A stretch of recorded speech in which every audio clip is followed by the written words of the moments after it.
everyone, and welcome to my channel Budgeting for Future. Today we are doing a budget with me update video where we go in and compare our budget compared to what we actually spent for the last paycheck and pay period. If you're interested in seeing how we did with sticking to our budget and all the extra money that came into our lives this last 2 weeks, go ahead and stay tuned.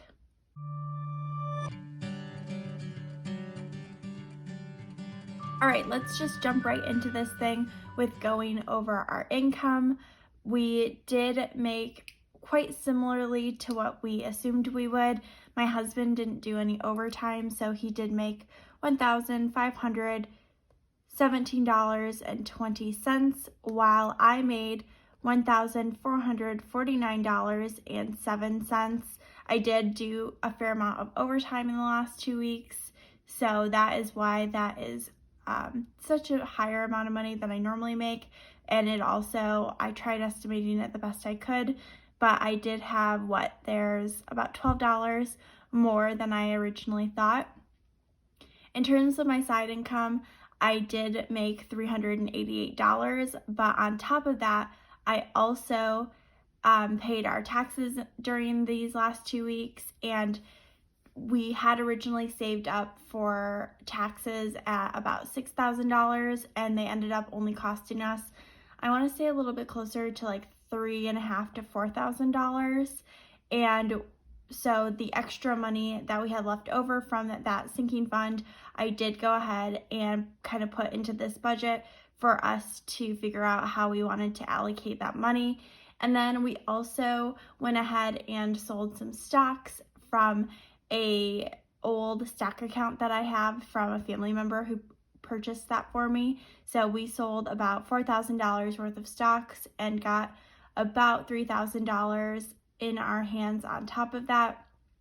We also got a little bit of money from our flexible savings account, which we used to pay for daycare, and then they reimburse us. So I'm going to write down a huge number here, and all of those different income that I just listed are a part of this number. But in total, we had $6,482.29 of extra money, including our side hustle, that came in to our bank accounts during these last 2 weeks, which is just a crazy amount of money.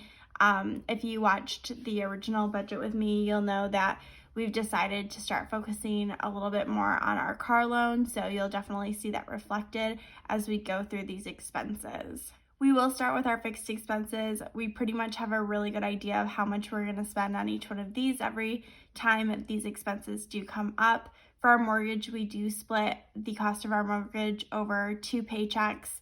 So in actuality, our mortgage costs a little over $1,400, but we do put $729.58 away every 2 weeks for that. We also just switched up our internet plan. So originally I thought it would be $50, but it turned out to be $50.30, which is really funny because I've already gotten the bill for next month, and now it's only going to be $50. So I'm like, did they charge me 30 cents for calling them and making them charge me a reasonable amount for internet? I am so curious.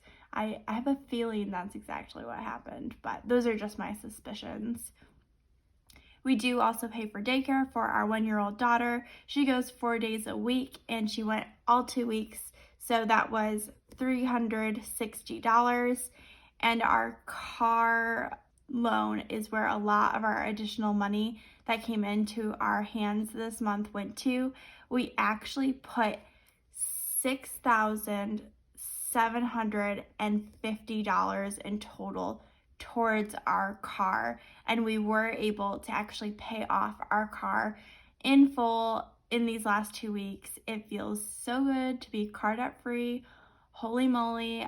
Originally, we were budgeting about $400 every 2 weeks that we were paying to our car so that we could try and pay it off by the end of November, but with the taxes coming in lower than what we expected, and us wanting to sell those stocks anyways because we didn't want our portfolio to be so heavily invested in one specific company. We really took advantage of that and threw it all at that pesky car loan. And it just feels really, really good that we were able to get that out of our lives. It's going to definitely free up a lot of money for us. So now we're just trying to decide what's our next move. Do we want to pay off a 401k loan that we have in our names? Should we be thinking about student loans even though they are federal and currently we don't have to pay anything on them? Or should we just start saving money for another down payment? I mean, there's so many options right now. So if you have any thoughts or any advice as to what you think we should do, definitely give me a comment down below. I would love to know what you're thinking. Next up are our variable expenses. These are obviously changing every 2 weeks. It kind of depends on what we've got going on in our lives. And even though we might budget a certain amount of money, we really only try and buy what we need. And so sometimes these are a little over and a little under. And that was definitely reflected in these last 2 weeks. In terms of our groceries, we only spent $157.38, which sounds really awesome. Like we did spend about $100 less this paycheck than we normally do on groceries, but you'll see later that, don't worry, we made up for it in out to eat spending. But first, our gas, we did have that budgeted at $80. That's because we did go out of town during these last 2 weeks, and when we do that, it typically is about a 6-hour car ride. I actually had a bridal shower I had to go to, so I think that weekend I was in the car for about 8 hours, which was a lot, but definitely well worth it. In total, we spent $63.95 during that pay period on gas. Next up is that out to eat, and like I said, we definitely blew that budget. We ended up spending $213.57 in total, so just about $63 more than we should have.